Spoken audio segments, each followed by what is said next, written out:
Good afternoon. My name is Ramsey Weaver, and today I'll be speaking about why we should have a ban on conversion therapy. Imagine that I told you that blue eyes were bad. If you had blue eyes, you needed to change them to green. Well, it sounds ridiculous, right? You can't change the color of your eyes. It's the same thing in conversion therapy. And in order to protect our children, there should be a law banning this form of therapy. I'm confident that all of you know somebody in the LGBT community. If you don't, it's possible that they haven't come out to you because they're afraid. So this law affects everybody that we know, all of our friends and family in the LGBTQ community. I'll be discussing three main points. First, what it is. Second, we'll discuss who still practices it. And third, we'll discuss why there should be a law banning it. So let's look at the problem in depth. What exactly is conversion therapy? Conversion therapy, or CT, is also known as reintegrated therapy or reparative therapy. But all forms of this therapy have one simple goal, and that is to change your sexuality from homosexual to heterosexual. In a study done by NCLR, they described it like this. In the past, some mental health professionals resorted to extreme measures, such as institutionalization, castration, electroconductive shock therapy. Today, some counselors still use physical treatments, such as adverse conditioning, but more often they use behavioral, cognitive, and psychoanalytic therapy.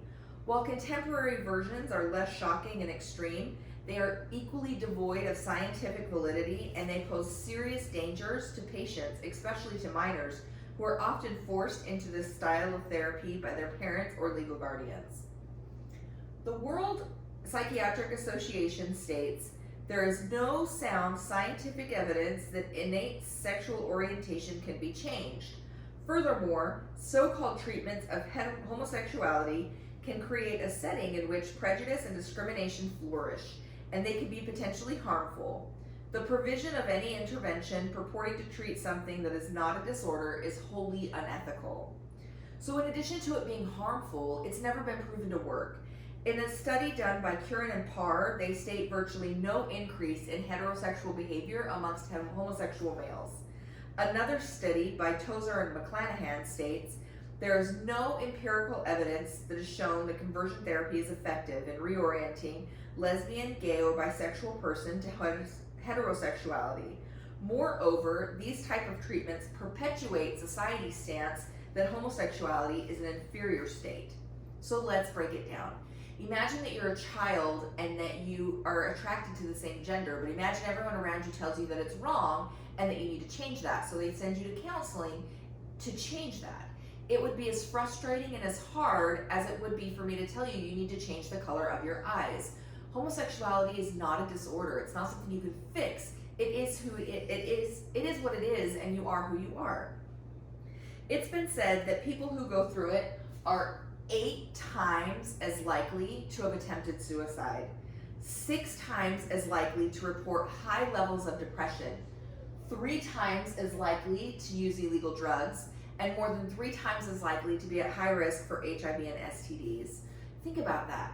You send your child to conversion therapy, they come back 8 times as likely to attempt suicide. So if all of this evidence points to it being harmful, points to it not working, why is it legal? I was searching for studies showing its efficacy, but that was near impossible. However, I did find a group called NARTH. It's the North American Research and Therapy of Homosexuality. They are a very small group of therapists who still endorse conversion therapy, but most of their associations are with extremist religions, and they have offered no studies of its scientific effect. So with all the studies and facts pointing to its harmful practice, the time to end it is now. As of September in 2019, 18 states have banned conversion therapy. Texas, however, is not one of them. I urge you to contact our Senator Ted Cruz and voice your concerns over this harmful practice and end conversion therapy today. In addition, you can support the LGBTQ community by attending rallies, festivals, just being a voice for good and letting people know that they are accepted as who they are and that they don't have a need to change. In conclusion, I hope I've explained a little bit about conversion therapy and shown you why we need a law banning this practice.